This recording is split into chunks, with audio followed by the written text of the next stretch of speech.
या अय्युहन नबिय्यु इन्ना अर्सलनाक शाहिदन व मुबश्शिरन व नज़ीरा व दाइयन इलल्लाहि बिइज़्निहि व सिराजन मुनीरा सदक़ल्लाहुल अज़ीम। क़ाल नबियुना सल्लल्लाहु अलैहि वसल्लम वल्लाहु युअती अनल क़ासिम औ कमा क़ाल अलैहि वस्सलातु वस्सलाम। सर्व புகழும் அகிலத்தை படைத்து பரிபாலித்து ரட்சித்து காக்கின்ற அல்லாஹு தஆலா ஒருவனுக்கே உரித்தாகட்டுமாக. கண்மணி நாயகம் முத்து முஹம்மது முஸ்தபா ரசூலுல்லாஹி ஸல்லல்லாஹு அலைஹி வஸல்லம் அன்னாருடைய ஷஃபாஅத்தை பெறக்கூடிய பாக்கியத்தை மறுமையிலும் அன்னாருடைய துஆவை பெறக்கூடிய பாக்கியத்தை இம்மையிலும் வல்ல ரஹ்மான் நாம் அனைவர்களுக்கும் தந்து அருள் புரிவானாக. ஆமீன் யா ரப்பல் ஆலமீன். சீரத்துன் நபி ஸல்லல்லாஹு அலைஹி வஸல்லம் என்ற இந்த சிறப்பான நிகழ்ச்சியை சிறப்பான ஆவூரிலே சில ஆண்டுகளாக சிறப்பாக நடைபெற்று வருகிறது. அதன் அடிப்படையில் இந்த ஆண்டும் தொடர் சீரத்து நபியினுடைய சிறப்பொழிவுகள் சிறப்பாக நடைபெற்று வருகிறது. இந்த விழாவை தலைமையேற்று நடத்தி கொண்டிருக்கக்கூடிய தகுதி வாய்ந்த தலைவர் அல்ஹாஜ் KYM உமர் ஹத்தாம் அவர்களும், இந்த சிறப்பான நிகழ்ச்சியிலே தினமும் முன்னிலை வகிக்கக்கூடிய அல்ஹாஜ் அப்துல் காதர் ஹாஜியார், AB அகமது கபீர், ஆலி ஜனாப் அப்துல் ரஹீம், ஆலி ஜனாப் M தமீமுல் அன்சாரி, ஆலி ஜனாப் VKN ஃபகீர் முகமது, ஆலி ஜனாப் LKK அப்துல் ஹலீம், ஆலி ஜனாப் LKK ஜஃபர் அலி, ஆலி ஜனாப் A ஆஜா மைதி மற்றும் அனுதினமும் இந்த மேடையிலே ஜொலித்துக் கொண்டிருக்கக்கூடிய இரு உலமா பெருமக்கள், என்னுடைய நண்பர் இந்த பள்ளிவாசலுடைய இமாம் பாசத்திற்குரிய ஹசன் ஹசரத் அவர்களும் இலியாஸ் ஹசரத் அவர்களும், மேலும் திரளாக இந்த சிறப்பான நிகழ்ச்சிகளிலே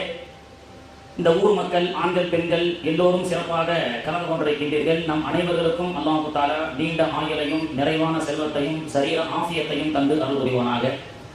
ஆமீன் சொல்லுங்களேன். நீங்க ஆமீன் சத்தமா சொன்னா அடுத்து இன்னொரு துஆவும் செய்வேன். அல்லாஹு தஆலா கலந்திருக்கக்கூடிய எல்லோருக்கும் ஹஜ்ஜினுடைய உம்ராவுடைய பாக்கியத்தை அல்லாஹு தஆலா தந்து அருள் புரிவானாக என்ற ஆமீனோடு ஆமீன் இறைவனிடத்திலே பிரார்த்தனை செய்தவராக நான் என்னுடைய உரையை துவங்குவதற்கு முன்பதாக இந்த நிகழ்ச்சியின் துவக்கத்திலே இரண்டு பெண் பிள்ளைகள் பெருமானார் ஸல்லல்லாஹு அலைஹி வஸல்லம் அவர்களுடைய புகழ் பாடலை சிறப்பாக பாடினார்கள். அந்த பாடிய அந்த இரு பிள்ளைகளுக்கும் அல்லாஹ் சிறப்பான எதிர்காலத்தை தந்து அருள் புரிவானாக. நீண்ட ஆயுளையும் நிறைவான செல்வத்தையும், அந்த பிள்ளைகளுடைய எதிர்காலம் சிறப்பாகவும் செல்வ சீமாட்டிகளாக வாழ்ந்து இன்னும் பெருமானார் அவருடைய புகழை அந்த பிள்ளைகள் பாடி இஷ்கு முகப்பத்தோடு வாழக்கூடிய வாக்கியத்தை அந்த பிள்ளைகளுக்கும் அல்லாஹு தஆலா தந்து அருள் புரிய வேண்டும் என்று இந்த நேரத்திலே துஆ செய்துவிட்டு, நான் நேற்றைய தினம் ஹஜ்ரத் இலியாஸ் ஹஜ்ரத்திடத்திலே ஃபோன் பண்ணி கேட்கும் பொழுது 4 நாட்கள் எவ்வாறு வரக்கூடிய உலமாக்கள் பேசிக் கொண்டு இருந்தார்கள், அவருடைய பேசி எப்படி இருந்து கேட்கும் பொழுது இலியாஸ் ஹஜ்ரத் அவர்கள் ஒவ்வொருவரும் அவர்களுக்கு கொடுக்கப்பட்ட தலைப்புல ரொம்ப சிறப்பா சூப்பரா பேசுறாங்கன்னு சொன்னோம்னா வயிற்றுல புளிய கரைக்க ஆரம்பிச்சு. ஏன்னா எல்லாரும் சிறப்பா பேசிட்டு போயிருக்கிறாங்க, நாங்களும் அவர்களுக்கு ஏற்ற ஒரு ஃபுல்ஃபில்லா நம்ம பயானம் கொடுக்கணுமே அப்படின்ற ஒரு கவலை ஏற்பட்டது. இன்ஷா அல்லாஹ் பேசிய அத்தனை உலமாக்களுக்கும் அல்லாஹ் நீண்ட ஆயுளை தரட்டும், நிறைவான செல்வத்தை தரட்டும். நாளையிலிருந்து பேசக்கூடிய இன்னும் இருக்கக்கூடிய உலமாக்கள் மூலமாக அல்லாஹ் நிறைய இல்மை கொடுத்து அதன் மூலமாக நிறைய இதாயக்கூடிய வெளிச்சத்தை சமூகத்துக்கு தரட்டும் என்று உலமாக்கள் பேச்சாளர்களுக்கும் நான் துஆ செய்துவிட்டு என்னுடைய உரையை ஆரம்பிக்கின்றேன். ஆவூர் என்ற இந்த சிறப்பான ஊர் இப்போது 5 ஆண்டுகளாக தஞ்சாவூர் ஆற்றங்கரை ஜும்மா பள்ளிவாசலிலே நான் இமாமாக பணிபுரிந்தாலும் இன்னைக்கும் என்னை பார்ப்பவர்கள் எல்லாம் ஆற்றங்கரை ஜும்மா பள்ளிவாசலுடைய இமாம் அப்படின்னு சொல்றதை விட ஆவூரில் துரு வச்ச ஆப்சா தானே நீங்க அப்படி என்றுதான் சொல்கிறார்கள்.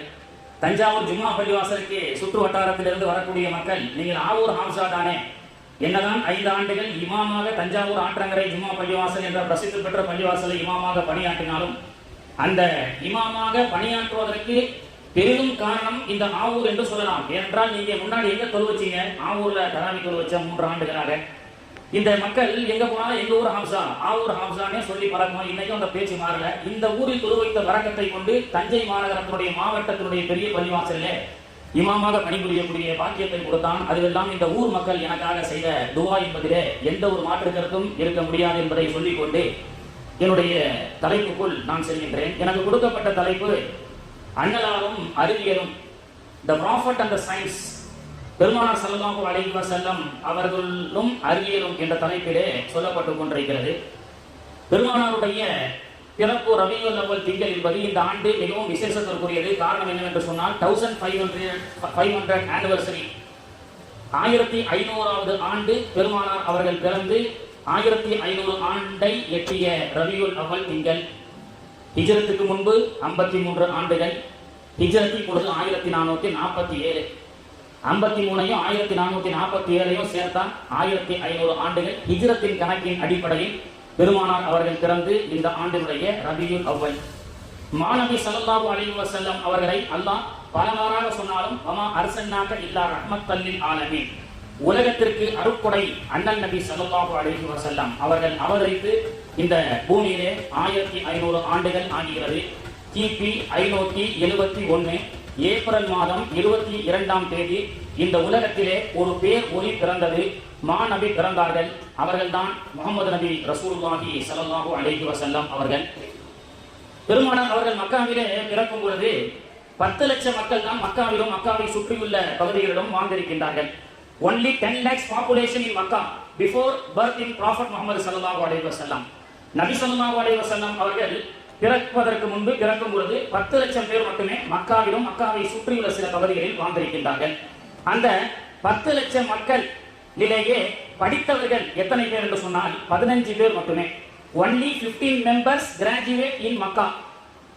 1500 ஆண்டுகளுக்கு முன்பதாக பெருமானார் அவர்கள் அரபு தரணியிலே பிறக்கும் பொழுது 15 பேர் மட்டும்தான் படித்தவர்களாக இருந்தார்கள் என்று வரலாறு சொல்லி காட்டுகிறது. 10 லட்சம் மக்கள் வாழக்கூடிய அந்த மக்காவை சுற்றியுள்ள பகுதியிலே 15 பேர் மட்டும்தான் படிக்க தெரிந்தவர்கள். அவர்கள் என்ன கிராஜுவேட் படித்திருப்பார்கள்? ஒரு BA படித்திருப்பார்களா? பிள்ளைகள்லாம் யோசிப்பாங்க. 15 பேர் படிச்சிருக்கிறாங்கன்னு அஜர சொல்றாங்க. அவங்க எந்த யூனிவர்சிட்டியில போய் டிகிரி வாங்கியிருப்பாங்க? BSc-யா, BCom-ஆ, BA-வா, எது சம்பந்தமா படிச்சிருப்பாங்கன்னு சொல்லி நமக்கு ஒன்று தோன்றும். 10 லட்சம் பேர்ல 15 பேர் மட்டும் தான் படிச்சவங்கன்னு சொன்னா அந்த 15 பேர் என்ன படிச்சாங்க? அவர்கள் 10th +2 போன்ற இது போன்ற கல்விகளை படிக்கவில்லை. அவர்கள் 15 பேர் படித்தவர்கள் என்று சொன்னால் அவர்களுடைய பெயரை அவர்களுக்கு எழுத தெரியும், கையெழுத்து மட்டும் போட தெரியும், வேற எதுவும் தெரியாது. அப்படிப்பட்ட படிப்பறிவில்லாத சமூகத்திலே பெருமானார் ஸல்லல்லாஹு அலைஹி வஸல்லம் அவர்கள் உம்மி நபியாக, யாரிடத்திலும் படிக்காத நபியாக, அல்லாஹ்வுடைய இல்மை இந்த உலகத்திற்கு ஏந்தி வந்த நபியாக பிறந்தார்கள். வமா அர்சல்னாக இல்லா ரஹ்மத்தல் லில் ஆலமீன்.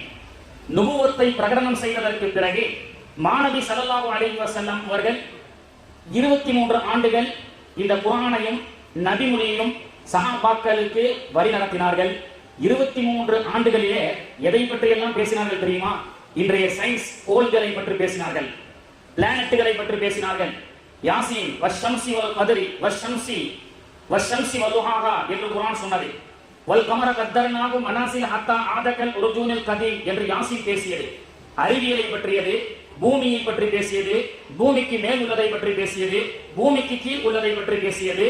இது போன்ற பெருமானார் அவர்களுடைய பிறப்பின் போது 15 பேர் மட்டுமே தன்னுடைய பெயரை மட்டுமே எழுதி தெரிந்த அந்த சமூகத்திலே 23 ஆண்டிலே மாநபி ஸல்லல்லாஹு அலைஹி வஸல்லம் அவர்கள் அந்த சமூகத்தை கல்வி கடலாக வார்த்தை எடுத்தார்கள். கோள்களை பற்றி பேசினார்கள், சயின்ஸை பற்றி பேசினார்கள். இன்று 1500 ஆண்டுகளை தாண்டி இன்னைக்கு உலகம் பேசுகிறது. Quran is a science, prophet is a science, Quran is a maths, prophet is a maths, Quran is a biology, prophet is a biology, Quran is a zoology, prophet is a zoology. பிள்ளைகளுக்கு தெரியும் பெருமானார் அவர்கள் தான் science. ஆனா இன்னைக்கு பாத்தீங்கன்னா சில பிள்ளைங்க 5ஆம் கிளாஸ் வரைக்கும் மதரசாவுக்கு வருவாங்க, 6ஆம் கிளாஸுக்கு மேல பிள்ளைங்க வரது கிடையாது. அஜிரத்து பிள்ளைய வேலம்மான்ல சேர்த்து விட்டுருக்கிறேன், ஃபுல்லா போர்ஷன் இருக்கு, 10th +2 பிள்ளை படிக்கிறான். மதரசால அலிஃபே ஓதுறதுக்கு நேரம் இல்லை அப்படின்னு நம்ம சொல்றோம். குர்ஆன் ஓதுவதற்கு நேரம் இல்லை என்றால் பிள்ளைகளுடைய படிப்பு அவ்வளவு இருக்கு அப்படின்னு சொல்லி பள்ளிக்கூட படிப்பினுடைய சுமையை காரணமாக வைத்து பிள்ளைகள் ஒரு கட்டத்திலே உயர்கல்வியை எட்டும் பொழுது மதரசாவுக்கு வருவதில்லை. அதையும் தாண்டி இங்கே சிறப்பான முறையில ஆலிமாக்களுடைய மதரசா சிறப்பாக நடைபெற்று வருகிறது. ஆனால் இன்றைய தலைமுறைகளுக்கு இது போன்ற வரலாறுகளை, பெருமானார் கொண்டு வந்த சாதனைகளை, அறிவியல்களை சொல்வது காலத்தின் கட்டாயமாக இருக்கிறது. ஏனென்றால் சுதந்திர இந்தியாவிலே இஸ்லாமியர்கள் பங்கு இல்லை என்று எப்படி பொய் சொல்லப்பட்டதோ அதே போன்று முஸ்லிம்கள் என்று சொன்னால் துருக்கன் துண்டு கேட்டான் என்று ஒரு பெரிய பொய் பிரச்சாரத்தை செய்கிறார்கள். முஸ்லிம்கள் படிக்கிறதுக்கு லாய்க்கு இல்லை, இவங்க எல்லாம் கசாய்களை தான் வச்சிருப்பாங்க, இவர்களுக்கும் மேக்ஸுக்கும் சம்பந்தம் இல்லை அப்படின்னு சொல்லி இதுவும் ஒரு பொய்யான பிரச்சாரம் தான். இந்த உலகத்திற்கு பாட்டனி, ஜுவாலஜி, பிசிக்ஸ், கெமிஸ்ட்ரி, உலகத்தில் எத்தனை கல்விகள் இருக்குமோ அத்தனை கல்விகளையும் மாணவி ஸல்லல்லாஹு அலைஹி வஸல்லம் அவர்கள் தான் இந்த உலகத்திற்கு கற்றுக் கொடுத்தார்கள். அதை பெருமானார் அவர்களே சொல்லி காட்டுகின்றார்கள். வல்லாஹு யுஅதி, அல்லாஹ் எனக்கு கொடுத்தான், அனல் காசிம், நான் அந்த இல்முகளை எல்லாம் பங்கிட்டு கொடுத்தேன் என்று சொன்னார்கள். இன்றைய தலைமுறையினருக்கு மத்தியிலே இது போன்ற மீலாது விழாக்கள் நடத்தலாமா, மாணவியினுடைய வரலாறுகளை சொல்லலாமா என்றால் இது கூடுமா கூடாதா என்று நம் சமூகத்திலேயே சில சிக்கல்கள், சில விவாதங்கள் நடைபெற்றுக் கொண்டிருக்கக்கூடிய சூழலிலே ஒரு கட்டத்திலே பிள்ளைகளுக்கு மாணவி என்று சொன்னால் யார் என்று தெரியவில்லை. ஆனால் உலகம் இன்னைக்கு ரிசர்ச் பண்ணுகிறது. உலகம் இஸ்லாமியர்களாகிய நாம மட்டும்தான் குர்ஆனையும் ஹதீஸையும் ஏதோ ஒரு சாஸ்திர சடங்காக பயன்படுத்திக் கொண்டிருக்கிறோம். ஆனால் உலகம் உச்சத்தை அடைந்து கொண்டிருக்கக்கூடிய எல்லா விதமான டெக்னாலஜி, 5G டெக்னாலஜியாக இருக்கட்டும், துபாயில் இருக்கக்கூடிய 7G டெக்னாலஜியாக இருக்கட்டும், இன்னும் எத்தனை G டெக்னாலஜிகள் வந்தாலும் இதுவெல்லாம் குர்ஆனும் ஹதீஸும் நபிகள் நாயகம் நமக்கு கற்றுக் கொடுத்த டெக்னாலஜி என்பதை நாம் பிள்ளைகளுக்கு சொல்லிக் கொடுக்க வேண்டும். ஏனென்றால் பிள்ளைகளுக்கு மார்க்க கல்வியே தெரிகிறதில்லை. இது போன்ற பெருமானாருடைய வரலாற்று மேடைகளிலே வரும்பொழுதுதான் பெருமானாருடைய வரலாறுகளை கொஞ்சமாவது பிள்ளைகள் தெரிந்து கொள்ள முடிகிறது. ஏனென்றால் பிரபல ஒரு தொலைக்காட்சி ஒரு சில ஆண்டுகளுக்கு முன்பதாக ஒரு நிகழ்ச்சி நடத்துகிறார்கள். கோன் பனேகா கரோட்பதி, உங்களில் கோடியை வெல்வது யார் அப்படி என்று சொல்லி ஒரு நிகழ்ச்சி. அந்த நிகழ்ச்சியிலே ஒரு பெரிய நடிகர் வந்து கேள்வி கேட்கின்றார். பிரபலியமான ஸ்டார் தொலைக்காட்சி நடக்கக்கூடிய ஒரு பெரிய நிகழ்ச்சி அது, கோன் பனேகா கரோட்பதி என்ற ஒரு நிகழ்ச்சி. அந்த நிகழ்ச்சியிலே பல தரப்பட்ட அறிஞர்கள், உலகத்தினுடைய கல்வியை கற்ற மாமேதைகள் எல்லாம் கலந்து கொண்டு அவர்கள் கேட்கக்கூடிய எல்லா கேள்விகளுக்கும் பதில் சொல்கிறார்கள். அதிலே வென்றவர்களுக்கு 1 கோடி ரூபாய் பரிசு அறிவிக்கப்படுகிறது. அப்படிதான் ஒரு இஸ்லாமிய இளைஞர் அந்த நிகழ்ச்சியிலே பங்கு கொள்கிறார். கேள்வி துவங்குகிறது. பிசிக்ஸ், ஜுவாலஜி, கெமிஸ்ட்ரி என்று துவங்கக்கூடிய அந்த கேள்வியின் வரிசையிலே 50 லட்சத்துக்கும் மேற்பட்ட பரிசை என்று உட்கார்ந்து கொண்டிருந்த அந்த இஸ்லாமிய வாலிபர், அவர் ஒரு பெரிய இன்ஜினியர். எல்லா கேள்விகளையும் சர்வ சாதாரணமாக பதில் சொல்ல அந்த இன்ஜினியர் இஸ்லாமிய வாலிபருக்கு கடைசியில் ஒரு கேள்வி கேட்கப்பட்டது. அந்த கேள்விக்கு மட்டும் அவர் பதில் சொல்லிவிட்டால் அவர் 1 கோடி ரூபாய் பரிசை பெறுவதற்கு அவர் வெற்றியாளராக தயாராகி விடுவார். என்ன கேள்வி அது? What is the father name of prophet Muhammad ஸல்லல்லாஹு அலைஹி வஸல்லம்? நபிகள் நாயகத்துடைய தந்தையின் பெயர் என்ன? What is the father name of prophet Muhammad ஸல்லல்லாஹு அலைஹி வஸல்லம் என்ற ஒரு கேள்வி. நடப்பது ஒரு ஸ்டார் தொலைக்காட்சி என்ற உலக பிரபலிய தொலைக்காட்சி. கேட்பவர் வடநாட்டை சார்ந்த ஒரு சூப்பர் ஸ்டார். எதிரிலே அமர்ந்திருப்பவர் இன்ஜினியரிங் படித்த ஒரு இஸ்லாமிய இளைஞர். உலகமே பார்க்கிறது. எல்லா கேள்விகளையும் தங்கு தடையின்றி பதிலை சொன்ன அவருக்கு இந்த கேள்வி ஒரு புதியதாக இருந்தது. அவர் எதிர்பார்க்கவும் இல்லை. காரணம், சின்ன வயசுல மலைக்கு கூட மதரசா பக்கம் ஒதுங்கியதில்லை. என்னவோ தெரியல. அவருக்கு அந்த நபிகள் நாயகம் ஸல்லல்லாஹு அலைஹி வஸல்லம் தந்தையின் பெயர் என்ன என்று கூட தெரியவில்லை. இத்தனைக்கும் அதுல ஆப்ஷன்ஸ் கொடுக்குறாங்க. Option A Ubaidullah, option B Abdullah, option C Qudratullah, option D Rahmatullah. யாராவது சொல்லலாமாங்க பெருமானார் ஸல்லல்லாஹு அலைஹி வஸல்லம் தந்தையின் பெயர்? இங்கே கை தூக்கக்கூடிய எல்லோருமே வயசானவங்க தான் கையை தூக்குறாங்க, தவிர இளவட்டங்கள் யாரும் கையை தூக்கியது மாதிரி தெரியல. ஒரு சின்ன பிள்ளைகள், அது ஒரு சின்ன பிள்ளை, மாஷா அல்லாஹ். என்ன தம்பி நீங்க சொல்லுங்களேன். What is the father name of prophet Muhammad ஸல்லல்லாஹு அலைஹி வஸல்லம்? அப்துல்லா. வெரி குட், மாஷா அல்லாஹ். அல்லாஹ் தஆலா அந்த இளைஞருக்கு நல்ல மார்க்க கல்வியையும் ஈருலக கல்வியையும் அல்லாஹ் தஆலா தந்து அருள் புரிவானாக. இந்த கேள்வி அவருக்கு தெரியல. ஆப்ஷன்ல பேர் இருக்கிறது. இதுல என்ன ஒரு பெரிய கொடுமைன்னா, அவருடைய பேரே அப்துல்லா தான். அவருடைய பேரே அப்துல்லா தான். தெரியல குத்ரத்துல்லாவா, ரஹ்மத்துல்லாவா, அப்துல்லாவா, உபைதுல்லாவா என்ற ஆப்ஷன் கொடுத்த போதும் கூட பிசிக்ஸை கரைத்து குடித்தவர், கெமிஸ்ட்ரியை கரைத்து குடித்தவர், உலகத்தில் இருக்கக்கூடிய எல்லா கல்வி ஞானத்தையும் கற்றுக்கொண்ட அவர் மதரசாவுக்கு வந்து அலிப் பே தே என்று ஓதாத காரணத்தினால் இந்த உலகத்திலேயும் அவர் கோடியை அடைவதற்கு அவர் தகுதியற்றவராக ஆகிவிடுகிறார். மறுமையிலும் அவர் தெருக்கோடியில் இருப்பார் என்பதிலே எந்த சந்தேகமும் இல்லை. அப்போ வேல்யூபிள் நமக்கு தெரியறதில்லை. அதனால மார்க்க கல்வியை பற்றி நாம் கற்றுக்கொள்வதில்லை. பொதுவாக இன்னைக்கு பாத்தீங்கன்னா பிள்ளைகளுக்கு படிப்பு சம்பந்தப்பட்ட கேள்வி கேட்டா தெரியும். இன்னைக்கு வந்து கூகுள் கையாளாத பிள்ளைகளே இருக்க முடியாது. எல்லார் கையிலும் மொபைல் தான் இருக்கு. சரியா?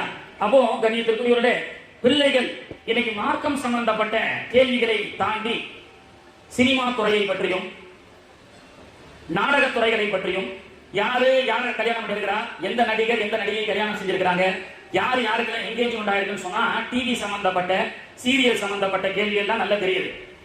ஆனால் அலி ரலியல்லாஹுடைய மனைவி யார், ஃபாத்திமா அம்மாவுடைய கணவர் யார், ஹசன் யார், ஹுசைன் யார், இதெல்லாம் இன்றைய பிள்ளைகளுக்கு தெரிகிறது இல்லை. வேல்யூபிள் இல்லை. காசு இருக்குன்னு சொல்லி ஒரு ஒரு அஜிக்கு ஒரு அம்மா போனாங்க. காசு இருக்குன்னு சொல்லி எல்லா வைக்கிறவங்க எல்லாரும் உமராவுக்கு அஜிக்கு சிறப்பாக போயிட்டு வராங்க. மக்கத்து மதிலை மண்ணை மிதித்து விட்டு வருகிறார்கள். அப்படி ஒரு அம்மா மினாவில் ஹஜ்ஜினுடைய பிறையிட்டு மினாவில் கூடாரத்தில் இருக்கும் பொழுது அந்த அம்மாவுக்கு ஒரு ஃபோன் வருது. ஃபோனை எடுத்து அந்த அம்மா ஏதோ கவலையாக பேசுறாங்க. அப்படியா, என்னது கல்யாணம் நின்று போச்சா, என்ன ஆச்சு? இல்லை இல்லை ஏதோ எதிர்த்தரப்புல இருந்து ஏதோ பேசுறாங்க. இந்த அம்மா கல்யாணம் முடிஞ்சுதா இல்லையான்னு ரொம்ப ஆக்ரோஷமா மினாவுடைய டென்ட்ல உட்காந்து இந்த அம்மா பேசுறாங்க. கூட முறையமாக சென்ற ஹஜ்ரத்து சரி அந்த அம்மாவுக்கு ஏதோ ஊர்ல பிரச்சனை கூட தெரியல. ஏன்னா கல்யாணம் முடிஞ்சுதான் கேட்கறாங்க, முடியலையான்னு கேட்கறாங்க, என்ன பிரச்சனையோ தெரியலையே அப்படின்னு சொல்லி ஹஜ்ரத்து மினா டென்ட்ல உட்காந்து யா அல்லாஹ் அந்த அம்மாவுக்கு என்ன பிரச்சனையோ தெரியல, அந்த அம்மாவுடைய பிரச்சனையை நீ எதுவா இருந்தாலும் தீர்த்து வைக்கிறேன் அப்படின்னு சொல்லி ஹஜ்ரத் துஆ செஞ்சுட்டு அந்த அம்மா கூட வந்த போன் பேசுற அம்மாவோட கூட வந்த ஒரு அம்மா இடத்துல என்னமா அந்த அம்மாவுக்கு பிரச்சனைன்னு கேட்டா அந்த அம்மா சொன்னாங்களா, இல்ல இல்ல ஹஜ்ரத் இதெல்லாம் குடும்ப பிரச்சனை கிடையாது, செம்பருத்தி சீரியல் கல்யாணம் முடிஞ்சுதான் முடியலையான்னு சொல்லி எங்க வச்சு பேசுறாங்க தான், எங்க வச்சு பேசுறாங்க? மினா மக்காவிலே கூட ஹரமில் உட்கார்ந்து கொண்டு மொபைலில் வாட்ஸ்அப்பை சேட் செய்து கொண்டிருக்கக்கூடியவர்கள், மக்கா ஹரமில் உட்கார்ந்து கூட இங்க இருக்கக்கூடிய சீரியலை பற்றி பேசக்கூடிய இந்த மக்களுக்கு அந்த மண்ணுடைய சிறப்பு தெரிய, மக்காவுக்கு போன உடனே உம்ராவுக்கு ஹஜ்ஜுக்கு போன உடனே டீ சாப்பிட போவாங்க. ஹஜ்ரத் டீ எவ்வளவு எம்புட்டுன்னு கேளுங்க ஹஜ்ரத். ஹஜ்ரத் கேட்பாரு ஷாய் கம் ரியால், அப்ப உடனே கடைக்காரர் சொல்லுவாரு சலாச ரியால் 3 ரியால் அப்படின்னு. அந்த அம்மா ஹஜ்ரத் சலாசனா எம்புட்டு ஹஜ்ரத் 3 ரியால்மா, 3 ரியால்னா நம்ம ஊருக்கு எம்புட்டு ஹஜ்ரத் 20 ரூபா வச்சா கூட 60 ரூபாமா, அல்ல 60 ரூபா கொடுத்த டீ குடிக்கலாமா மானாஜரத் அப்படின்னு சொல்லுவாங்க. அப்போ அங்கே இருக்கக்கூடிய ரியாலுக்கும் நம்ம ஊரில் இருக்கக்கூடிய வேல்யூகளுக்கும் கணக்கு போட்டு பார்க்கக்கூடிய அதே ஹாஜிகள் இங்கே உட்கார்ந்து சுப்ஹானல்லாஹ் சொன்னா 1 லட்சம் சுப்ஹானல்லாஹ்னு ஹஜ்ரத் சொன்ன பயான் காதுல ஏறல. இங்கே 2 ரக்காய் தொழுதால் மக்காவிலே 1 லட்சம் என்ற அந்த மதிப்பு தெரியவில்லை. ஒரு ரியாலுக்கு நம்ம ஊர் காசு எம்புட்டு ஹஜ்ரத் நமக்கு தெரியுது. புருனையினுடைய வேல்யூபிள் நமக்கு தெரியுது. குவைத்ல 1000 ரூபாய் சம்பாதிக்கிறாரு, புருனையில மருமகன் 1000 ரூபாய் சம்பாதிக்கிறாரு, சவுதியில 1000 ரூபாய் சம்பாதிக்கிறாருன்னா நம்ம வீட்டு அம்மாக்கு தெரியும் ஹஜ்ரத் புருனையில 1000 ரூபாய் சம்பாதிக்கிற ஒரு மாப்பிளைய பாருங்க குவைத்ல, ஏன்னா அதுதான் தினார் அப்படின்னு நமக்கு தெரியுது. பாமர எல்லா பெண்களுக்கும் கூட சவுதியுடைய வேல்யூபிள் என்ன, குவைத் பஹ்ரைனுடைய வேல்யூபிள் என்ன, புருனையுடைய வேல்யூபிள் என்ன என்று தெரிந்த நமக்கு குர்ஆனுடைய வேல்யூபிள் என்ன என்பதை தெரியாத காரணத்தினால் தான் பெரும்பாலான மக்கள் குர்ஆனை ஹதீஸை சாஸ்திர சடங்காக மட்டும் பார்க்கிறார்கள். ஆனால் இஸ்லாம் அல்லாதவர்கள் குர்ஆனை சயின்டிபிக்காக பார்த்தார்கள். எனவே சயின்டிபிக்கிலே உச்சத்தை அடைந்தார்கள். குர்ஆனை ஆராய்ச்சியாக பார்த்தார்கள். குர்ஆனை நோய் தீர்க்கும் மருந்தாக பார்த்தார்கள். எனவே உலகம் இன்னைக்கு மல்டி ஸ்பெஷாலிட்டி ஹாஸ்பிடல் உட்பட உச்சத்தை தொட்டுக் கொண்டிருக்கின்றது மாநபியினுடைய ஒவ்வொரு வரியையும் ஆய்வு செய்து. ஆனால் அந்த குர்ஆன் ஹதீஸுடைய மதிப்பு நமக்கு தெரியல. ஒரு சபையில பெருமானார் ஸல்லல்லாஹு அலைஹி வஸல்லம் அவர்கள் அமர்ந்து கொண்டிருக்கும் பொழுது ஒரு பெண்மணி வந்து கேட்டாங்க, யா ரசூலல்லாஹ் எனக்கு ஒரு நல்ல மாப்பிள்ளை பார்த்து கல்யாணம் செஞ்சு வைங்க அப்படின்னு சொல்லி, நல்ல மாப்பிள்ளை பார்த்து கல்யாணம் முடிச்சு வைங்கன்னு ஒரு பெண்மணி பெருமானாருடைய சபையிலே வந்து கேட்க, உடனே அங்கிருந்த ஒரு நபித்தோழர் எழுந்திருச்சு, யா ரசூலல்லாஹ் நீங்கள் அனுமதித்தால் அந்த பெண்ணை நான் திருமணம் முடித்துக் கொள்ளலாமா அப்படிங்கிற ஒரு வாலிபர் கேட்டார். பெருமானார் அவர்கள் சரி அந்த பெண்ணை திருமணம் முடிப்பதுல எந்த அப்ஜெக்ஷனும் இல்லை, மகர் கொடுக்கறதுக்கு என்ன வச்சிருக்க அப்படின்னு ரசூலுல்லாஹ் கேட்டாங்க. மகர் அந்த பெண்ணுக்கு கொடுக்கணுமா இல்லையா, திருமணம் முடிக்க வேண்டும் என்றால் மகர் என்ன வைத்திருக்கிறீர்கள் என்று பார்க்கும்போது பாக்கெட்டை தேடி பார்க்கிறாரு, 1 ரூபா கூட இல்ல.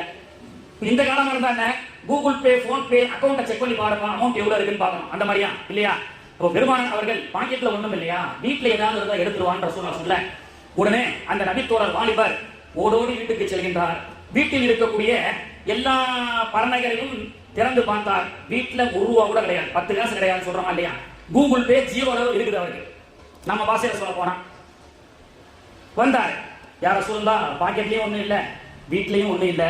இல்லப்பா கல்யாணம் முடிக்கிறதா இருந்தா மகர் கொடுக்கணுமா அந்த அம்மாவுக்கு, அந்த பெண்ணுக்கு மகர் கொடுத்தா தானே கல்யாணம் முடிச்சு வைக்க முடியும். எனவே உனக்கு அந்த பெண்ணை திருமணம் முடிப்பதற்கு உண்டான தகுதி இல்லை, அமர்ந்து விடு என்று சொன்னார்கள். அதையும் தாண்டி திருமணம் ஆசை இருந்தால் நீ நோன்பு வைத்து விடு என்று சொன்னார்கள். இருந்தாலும் அந்த சஹாபி மண்டே சொல்கிறாரு, யார சொல்லலாம் வயசு வேற போயிட்டு இருக்கு, பொண்ணு தேடினாலே கஷ்டம், பொண்ணு தேடி வந்திருக்குது, என்னை யாரையாவது கல்யாணம் முடிச்சு வைங்கன்னு. இந்த சான்ஸ் நான் மிஸ் பண்ற மாதிரி இல்ல, எனக்கு எப்படியாவது கல்யாணம் முடிச்சு வைங்க. ரசூலுல்லாஹ் ஸல்லல்லாஹு அலைஹி வஸல்லம் நம்ம பாக்கெட்லயும் ஒண்ணும் இல்ல, வீட்லயும் ஒண்ணும் இல்லன்ற மகர் கொடுக்கிறதுக்கு அப்படின்னு பெருமானார் அவர்கள் பேசிக்கொண்டே அடுத்து சொன்னார்கள், குர்ஆன்ல எத்தனை சூறாவை மனப்பாடம் செய்திருக்கிறேன்னு ரசூலுல்லாஹ் கேட்கிறாங்க. அங்கதான் குர்ஆனுடைய வேல்யூவை ரசூலுல்லாஹ் கற்றுக் கொடுக்குறாங்க. பாக்கெட்லயோ கூகுள் பேல போன் பேல அக்கவுண்ட்ல நம்ம வாசையில சொல்ல போனா திருமணம் முடிக்க ஆர்வப்படக்கூடிய அந்த வாலிபருக்கு எதுவுமே இல்லை. ஆனாலும் பெருமானார் அவர்கள் அடுத்த கேள்வி கேட்டார்கள், குர்ஆனில் எந்த சூரத்திலே யா ரசூலுல்லாஹ் பல சூறாவை நான் மனப்பாடம் செய்து வைத்திருக்கிறேன் அப்படின்னு சொல்ல ஒரு சூறாவை குறிப்பிட்டு அந்த சூறாவை அந்த பெண்ணுக்கு கற்றுக் கொடுத்து மகராக நீ பெற்றுக்கொள் என்று சொன்னார்கள். இந்த ஹதீஸை பார்த்த உடனே நமக்கு என்ன மகர் இல்லாம குர்ஆனை கற்றுக் கொடுக்கிறது தானே அப்படின்னு சாதாரணமா தெரியுது. ஏன்னா குர்ஆன் நமக்கு சாதாரணமா கற்றுக் கொடுக்குறாங்க. இப்போ வேலம்மாள் எல்கேஜில 1 லட்சம் ரூபாய் பிள்ளைகளுக்கு எல்கேஜிக்கு மட்டும் சிபிஎஸ்சில 1 லட்சம் ரூபாய். ஒரு வருஷம் அந்த சின்ன பிள்ளை 4 வயசு பிள்ளை என்ன கத்துக்கிறது? Johny Johny yes papa, eating sugar no papa, telling life no papa, open your mouth ha ha ஹா. இதுக்கு எவ்வளவு தான் செலவு பண்ண? 1 லட்சம் ரூபாய் இருக்கு வேலம்மாள்ல, அதுவும் சீட்டு கிடைக்கல. Johny Johny yes papa, eating sugar no papa, telling life no papa, open your mouth ha ha ஹா. முடிஞ்சு போச்சு ஒரு வருஷம். 1 லட்சம் ரூபாய். இந்த ஜானி ஜானி எஸ் பாப்பாவுக்கு 1 லட்சம் கெட்டதுனால அதனுடைய வேல்யூ நமக்கு தெரியுது. குர்ஆன் அல்ஹம்துலில்லாஹி ரப்பில் ஆலமீன் இன்னா அன்ஸல்னாஹு ஃபீ லைலத்தில் கத்ர் இன்னா அத்தைனாக்கல் கௌசர் குல் ஹுவல்லாஹு அஹத். குர்ஆன் பள்ளிவாசல்ல இலவசமா சொல்லி கொடுக்கிறதுனால இதனுடைய வேல்யூகள் நமக்கு தெரியல. அதனால தான் அந்த சம்பவத்துல ரசூலுல்லாஹ் குர்ஆனுடைய வேல்யூகளை சொல்லி காண்பித்தார்கள். கோடி ரூபாய் உன்னிடத்தில் இருப்பதை விட நீ குர்ஆனை கற்று ஓதுவதுதான் சிறப்பு. இன்னைக்கும் ஊர் பக்கத்துல வழக்கம் இருக்கு. ஒன்ன திருமணம் முடிச்சு சீரு சனத்தை எல்லாம் பீரோ கட்டில் ஏசி என்னென்ன வேணுமோ கொடுத்தாலும் கூட ஒரு குர்ஆனை வைத்து கொடுக்கக்கூடிய பழக்கம் இருக்கா இல்லையா? இது அஹ்மது இப்னு ஹம்பல் ரஹ்மத்துல்லாஹி அலைஹியுடைய காலத்திலே அமல்படுத்தப்பட்டது. நீ எத்தனை கோடி ரூபாய் உன்னுடைய பெண் பிள்ளைகளுக்கு நீ சேர்த்து வைத்து மகளுடைய அந்த உன்னுடைய பிள்ளைகளுக்கு மகளுக்கு நீங்கள் சீதனமாக கொடுத்தாலும் அருள்மறை என்ற சீதனம் இப்பொழுது வெறும் பெயர் வடிவில் பிரிண்டாக மட்டும் கொடுக்காது. அந்த பிள்ளைகளுக்கு மார்க்க கல்வியை கற்று ஒரு நல்ல கணவனிடத்துல கரம் பிடித்து கொடுத்தால் சொர்க்கத்தை அல்லாஹ் கொடுப்பான் என்று கூட பெருமானார் ஸல்லல்லாஹு அலைஹி வஸல்லம் அவர்கள் நமக்கு சொல்லிக் கொடுக்கின்றார்கள். இன்னும் நம்ம சப்ஜெக்டுக்குள்ளே போற, அதாவது குர்ஆனை வெறுமனே நாம என்ன வைத்திருக்கிறோம் சொன்னா இது ஒரு சாஸ்திர சடங்குக்காக ஓதக்கூடியது. மௌத்தாயிட்டா 40ல குர்ஆன் ஓதணும், 3ஆம் ஜியாரத்துல குர்ஆன் ஓதணும், ஓதுவது தவறல்ல, இறந்தவர்களுக்காக குர்ஆன் ஓதலாம். ஆனால் அதையும் தாண்டி குர்ஆன் சொல்லக்கூடிய அறிவியலை, குர்ஆன் சொல்லக்கூடிய ரிசர்ச்களை, மாநபி ஸல்லல்லாஹு அலைஹி வஸல்லம் அவர்கள் சொல்லிய இந்த அறிவியல்களை நாம் ஆய்வு செய்வது இல்லை. காரணம், நம்முடைய முன்னோர்கள் நமக்கு ஆகாதவர்கள் சில பேர் முஸ்லீம்னு சொன்னா எதையும் கண்டுபிடிக்காதவன் அப்படின்னு சொல்லப்படுகிறது. ஒண்ணும் இல்ல, ஒரு குழு கொடுத்தா எல்லாரும் கரெக்டா அந்த நடிகை பேர் சொல்லுவாங்க. இப்ப எல்லாம் ஒரு பெண்மணி நடிகைகள் எல்லாம் பெண்கள் எல்லாம் 10 மாதம் குழந்தையை சுமந்து பெற்றெடுத்து அந்த வலியை தாங்குவதற்குண்டான பொறுமை இன்றைய காலத்து நவீன பெண்களுக்கு இல்லை. அமெரிக்காவில் 30 வருஷத்துக்கு முன்னாடியே வந்துருச்சு. அதாவது ஐவிஎஃப் வின்ட்ரோ ஃபெர்டிலேஷன் என்று சொல்லக்கூடிய இன்னைக்கு நடிகைகள் எல்லாம் ஒரு நாளைக்கு பல கோடி ரூபாய் சம்பளம் வாங்குறாங்க. அவங்க 10 மாசம் பிள்ளைய சுமந்து பெக்கிறதுக்குள்ள அந்த 10 மாசத்துல பல கோடி இழப்பு வருதுன்னு சொல்லி வாடகை தாயையோ அல்லது செயற்கை கருமுட்டை விளையக்கூடிய செயற்கை அந்த அதாவது ஃபெர்டிலிட்டி சென்டர் என்று சொல்லக்கூடிய அந்த மருத்துவ நவீனத்துக்கு சென்று விட்டாங்க. டெஸ்ட் டியூப் பேபி என்று சொல்லிட்டோம் அல்லவா? டெஸ்ட் டியூப் பேபிக்கு சென்றுட்டாங்க.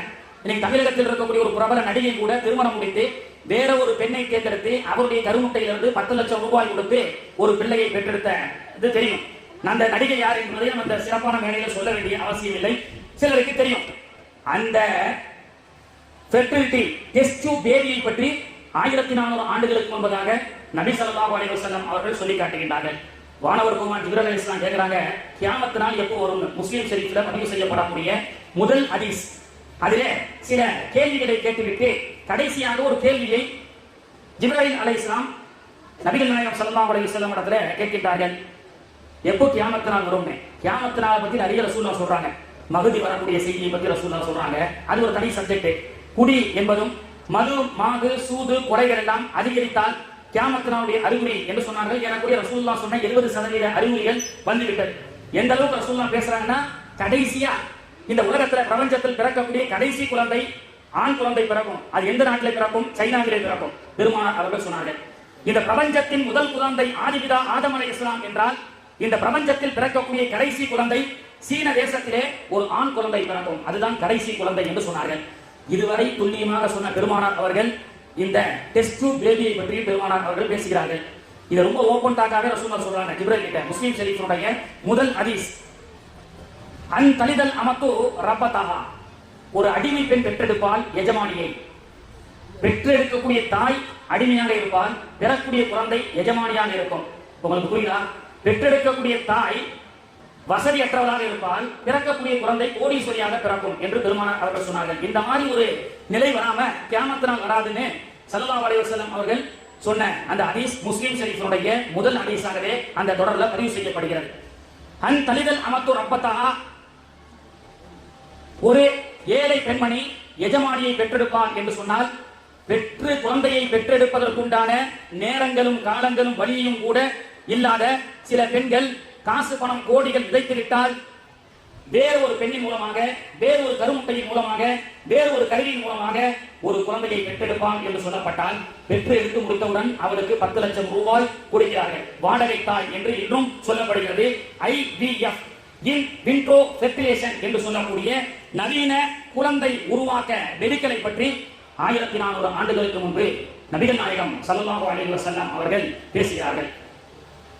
பெருமானார் ஸல்லல்லாஹு அலைஹி வஸல்லம் அவர்கள் பிறந்து 5 வயது வரை தாயிஃபுக்கு பக்கத்தில் இருக்கக்கூடிய பனு சாதியா என்ற இடத்திலே தான் வளர்கிறார்கள். வாய்ப்பு இருந்தால் ஹஜ்ஜிக்கு செல்லக்கூடிய ஆஜிகள் தாயிஃபிலிருந்து ஒரு 80 கிலோமீட்டர் இருக்கும். பனு சாதியா, ஹலீமத்து சாதியா அம்மாவுடைய ஊர். 5 வயது வரை மாநபி ஸல்லல்லாஹு அலைஹி வஸல்லம் அவர்கள் அங்கேதான் ஓடி ஆடி விளையாடக்கூடிய அந்த பருவத்தில் இருந்தார்கள். 5 வயசு வரைக்கும் அந்த இடத்துல ரசூல் ஸல்லல்லாஹு அலைஹி வஸல்லம் அவர்களுக்கு 4.5 வயசுல ஒரு சம்பவம் நடக்குது. பெருமானார் அவர்கள் ஹலீமத்து சாதியா அம்மாவுடைய பிள்ளைகளோடு சேர்ந்து விளையாடி கொண்டிருக்கக்கூடிய நேரத்திலே திடீரென்று வித்தியாசமான உருவங்களை கொண்ட சில மனிதர்கள் வந்து மாநபி ஸல்லல்லாஹு அலைஹி வஸல்லம் அவர்களை உண்டு கட்டாக தூக்கி சென்றார்கள். பிள்ளைகள் எல்லாம் பயந்து ஓடி செல்கிறார்கள். அப்பொழுது வந்த ஜிப்ரீல் அலைஹிஸ்ஸலாத்து வஸலாம் அவர்கள் மாநபி ஸல்லல்லாஹு அலைஹி வஸல்லம் அவர்களுடைய நெஞ்சை பிளந்து அவருடைய கல்வை எடுத்து ஜம்சம் தண்ணீரால் கழுவுகிறார்கள். Open heart surgery. உலகத்தில் ஒரு மனிதனுடைய இருதயத்தை வெளியில் எடுத்து அந்த இருதயத்தில் இருக்கக்கூடிய கோளாறுகளை எல்லாம் சரி செய்து அதை மீண்டும் அவனுடைய நெஞ்சில் பொருத்தி அதை கொண்டு அவன் வாழ முடியும் என்ற இந்த ஃபார்முலா எங்கே நடக்கிறது? தாயிஃப் பக்கத்தில் இருக்கக்கூடிய பனு சாதியா கோத்திரத்தார்கள் வாழ்ந்த ஒரு ஊரிலே நடக்கிறது. பிறகு மேராஜிலே ஒரு முறை நடைபெற்றது பெருமானார் அவர்களுக்கு. அதை பற்றி தான் பூஸ்ரி இமாம் அவர்கள் சொன்னார்கள், மிம்மாஇ ஸம்ஸம கான அஸ்லு சுதூரிஹி வலி ஸம்ஸம ஷரஃபுல் ஜஸீமு பி முஸ்னதி என்று பூஸ்ரி இமாம் அவர்கள் சொல்வார்கள். ஜம்சம் நீருக்கு என்ன சிறப்பு? எந்த நியத்தை கொண்டு ஜம்சமை குடிக்கின்றோமோ அந்த நியத்தை அல்லாஹ் கபூல் செய்வான். மக்காவில் இருக்கும் பொழுது ஜம்சமை பரக்கத்தாக குடியுங்கள், ஊருக்கு வந்தால் பரக்கத்துக்காக மட்டும் குடியுங்கள் என்று சொல்லப்படுகிறது. அங்கே இருக்கும் பொழுது இரத்த நாளங்கள் எல்லாம் ஜம்சம் நீரால் ஓடட்டும், உடலில் இருக்கக்கூடிய அசுத்தங்கள் எல்லாம் செல்லட்டும், கல்வியில் இருக்கக்கூடிய உடலில் இருக்கக்கூடிய நோய்கள் எல்லாம் விரண்டு ஓடட்டும். எனவே ஆஜிகளுக்கு அங்கே சொல்லப்படுவது என்ன? மக்காவுக்கு சென்றால் ஜம்சம் நீரை நீங்கள் பரக்கத்தா குடிங்க, ஊருக்கு வந்தா அதுக்கு 5 லிட்டர் மட்டும் தான் கொடுக்குறான், பரக்கத்துக்காக குடிங்க, நிறைய குடிச்சிடாதீங்க, சின்ன டப்பா, அதுக்கு சின்ன கிளாஸ். அங்கே இருக்கும் பொழுது பரக்கத்தா குடிக்கின்றோம், ஊருக்கு வந்தா பரக்கத்துக்காக குடிக்கின்றோம். அந்த ஜம்சம் நீர் கூட இப்படிப்பட்ட சிறப்பை பெறுவதற்கு உண்டான காரணம் என்ன? மிம்மாஇ ஸம்ஸம கான அஸ்லு சுதூரிஹி வலி ஸம்ஸம ஷரஃபுல் ஜஸீமு பி முஸ்னதி. பெருமானாருடைய கல்வை சுத்தம் செய்வதை கொண்டு, பெருமானாருடைய கல்வை சுத்தம் செய்வதை கொண்டு ஜம்சம் சிறப்படைகிறது. பெருமானார் அவர்கள் அப்பலுக்கற்றவர்களாக பிறந்தார்கள். பெருமானாருடைய உடலிலே நஜீஸ் இல்லை. பெருமானார் அவர்கள் பிறக்கும் பொழுது கத்னா செய்து பிறந்தார்கள். அந்த குழந்தையை மக்கா நகர மக்களே ஆச்சரியமாக பார்த்தார்கள். என்ன அதிசய குழந்தை! எந்த ஒரு உடலிலும் சிறு துருமாடை கூட இல்லாமல், நஜீசு கூட இல்லாமல் பிறந்த அற்புத குழந்தை முஹம்மத் என்ற காபத்துல்லாவிலே பேர் வைக்கப்பட்ட போது அங்கே பெண்கள் உடலில் தண்ணீர் ஊற்றி குளிப்பாட்டி சுத்தம் செய்ய வேண்டும் என்ற அவசியம் இல்லை. ஏனென்றால் நறுமணத்தோடு சுத்தமாகத்தான் இந்த குழந்தை பிறந்திருக்கின்றது. என்றாலும் தண்ணீரை ஊற்றி நாம் சுத்தம் செய்ய வேண்டும் என்று மாநபியுடைய உடலிலே தண்ணீரை ஊற்றும் பொழுது பெண்கள் அங்கே மக்காவில் இருக்கக்கூடிய கவிஞர்கள் படித்தார்கள். உலகத்தில் இருக்கக்கூடிய அசுத்தங்களை எல்லாம் தண்ணீர் சுத்தம் செய்கிறது, உலகத்தில் இருக்கக்கூடிய அசுத்தங்களை எல்லாம் தண்ணீர் சுத்தம் செய்கின்றது. ஆனால் வாழ்நாளிலே ஒரு முறை மட்டும் தண்ணீர் நபிகள் நாயகத்துடைய மேனியை கழுவுவதன் மூலமாக தண்ணீர் தன்னை தானே சுத்தப்படுத்திக் கொண்டது என்று சொன்னார்கள். உலகத்தில் இருக்கக்கூடிய அசுத்தங்களை தண்ணீர் சுத்தம் செய்யலாம், ஆனால் தண்ணீரே தன்னை தானே சுத்தப்படுத்தப்படக்கூடிய ஒரு சூழல் எப்பொழுது வரும்? சுத்திகரிக்கப்பட்ட தண்ணீர் சொல்றோம். அத என்ன செய்வோம்? உப்பு தண்ணியை நல்ல தண்ணியாக மாற்றக்கூடிய அந்த ஃபார்முலா அங்கே பதிலே நடக்கிறது. பதில ஸல்லல்லாஹு அலைஹி வஸல்லம் அவர்கள் தண்ணீர் எங்கேயாவது இருக்கான்னு பார்த்துவாங்கன்னு சொன்னாங்க. பீர் ஷிஃபா என்று சொல்லக்கூடிய ஒரு சிறப்பான கிணறு. சஹாபாக்கள் வந்து சொன்னாங்க, யார் சொல்லலாம், கிணறு இருக்கு ஆனா தண்ணி சுத்தமா இல்லை. ஒரு உப்பு தண்ணிய, அசுத்தமான தண்ணிய கடல் நீரை சுத்தமாக்கும் திட்டம் அப்படின்னு சொல்லி எனக்கு என்ன செய்யறாங்க, அந்த தண்ணீரை பியூரிஃபைட் வாட்டர் என்று சொல்லக்கூடிய மிஷின் நம்ம வீட்டில் வச்சிருக்கிறோம். இன்னைக்கு அரசாங்கமும் அதற்காக பல கோடிக்கணக்காக தயார் செய்து கடல் நீரை குடிநீராக்கக்கூடிய திட்டத்தை பற்றி பேசுகிறார்கள். ஆனால் அசுத்தமான தண்ணியை சுத்தம் செய்ய வைக்கவும் முடியும். அது மாணவி அவர்களுடைய எச்சில் பட்டால் அந்த தண்ணீர் பல கோடி மல்டி ஸ்பெஷாலிட்டி மருத்துவமனையால் கிடைக்காத நோய் மருந்தாக அந்த தண்ணீரை அல்லாஹ் ஆக்க முடியும். பதில் யுத்தத்திலே கலங்கிய தண்ணீர், அசுத்தங்கள் நிறைந்த அந்த கிணறு, பெருமானார் அவர்கள் உமிழ் நீரை உமிழ்கிறார்கள். என்ன அற்புதம்! அந்த தண்ணீர் சுத்தம் பெறுகிறது, அந்த தண்ணீர் சுத்தம் பெறுகிறது. அப்பொழுது மட்டுமல்ல, இன்றும் நீங்கள் பதிலுக்கு சென்றால் பிகிரு ஷிஃபா என்று சொல்லக்கூடிய அந்த கிணற்று தண்ணீரை எடுத்து வாருங்கள். கண் வலி உள்ளவர்கள் கண்களிலே ஊற்றுகின்றார்கள், காது வலி உள்ளவர்கள் காதிலே ஊற்றுகின்றார்கள். அந்த கிணத்துக்கு பேரு பிகிரு அஷிஃபா என்று சொல்லப்படுகிறது. ஒரு தண்ணீரால் ஒரு அசுத்தமான தண்ணியை சுத்தப்படுத்த முடியும். அந்த தண்ணீரை கொண்டு நோய் நிவாரணம் செய்ய முடியும் என்ற முஜிசாவை மாணவி ஸல்லல்லாஹு அலைஹி வஸல்லம் அவர்களை கொண்டு அல்லாஹ் தஆலா வைத்திருக்கிறான். ஓபன் ஹார்ட் சர்ஜரியுடைய ஃபார்முலா நபி ஸல்லல்லாஹு அலைஹி வஸல்லம். வாட்டர் பியூரிஃபைடுடைய ஃபார்முலா நபி ஸல்லல்லாஹு அலைஹி வஸல்லம். அது மட்டுமல்ல, open eye surgery, open eye surgery. பொதுவாக அதுக்கு முன்னாடி ரசூலுல்லாஹ்வுடைய விஷயத்தை பார்க்கிறதுக்கு முன்னாடி முதல்ல நாம தெரிஞ்சுக்கணும், முஸ்லிம்கள்னு சொன்னா எதையுமே கண்டுபிடிக்கல அப்படின்னு எவனாவது சொன்னா அவனை நீங்க இந்த பதில கொடுத்து செருப்பால் அடிங்க. ஏன்னா அப்படிதான் சொல்லிட்டு இருக்காங்க. துணுக்கன் துண்ணு கேட்டான், இவங்க பலவு சோறு சாப்பிடலாமா, பிரியாணி சாப்பிடலாமா, மந்தி சாப்பிடலாமா, இந்த சிந்தனையிலே முஸ்லிம்கள் இருப்பார்கள். முஸ்லிம்கள் எல்லாம் ஒரு தீப்பெட்டி கூட கண்டுபிடிக்கலன்னு சொல்லி சில கூமுட்டைகள் வடநாட்டுல பேசிட்டு இருக்கிறான். ஆனால் இஸ்லாமியர்களுடைய கண்டுபிடிப்பை நாம் எடுத்து பார்த்தால், the father of C navigation, கடல் வழித்தளத்தின் மூலமாக அமெரிக்காவுக்கு எப்படி செல்வது, இலங்கைக்கு எப்படி செல்வது, த சி நேவிகேஷன், நீங்கள் இந்த சி வழித்தடத்தை, கடல் மார்க்கமாக வழித்தடத்தை அமைத்து கொடுத்தவர்கள் இஸ்லாமியர்கள். அகமது இப்னு மஜீத் என்ற ஒரு இஸ்லாமியர். பிளைட் ஓபன், அதாவது த ஃபாதர் ஆஃப் ஃளையிங் மிஷின். பிளைட்ல ஏறி உட்கார்ந்து ஆகாசத்திலே பறக்கின்றான், நினைத்த தூரத்துக்கெல்லாம் செல்கின்றான் மனிதன். அல்லாஹ் குர்ஆன்ல பிளைட்டுடைய ஃபார்முலாவை சொல்லி கொடுத்தான். பெருமானார் அவர்கள் நமக்கு கற்றுக் கொடுத்தார்கள்.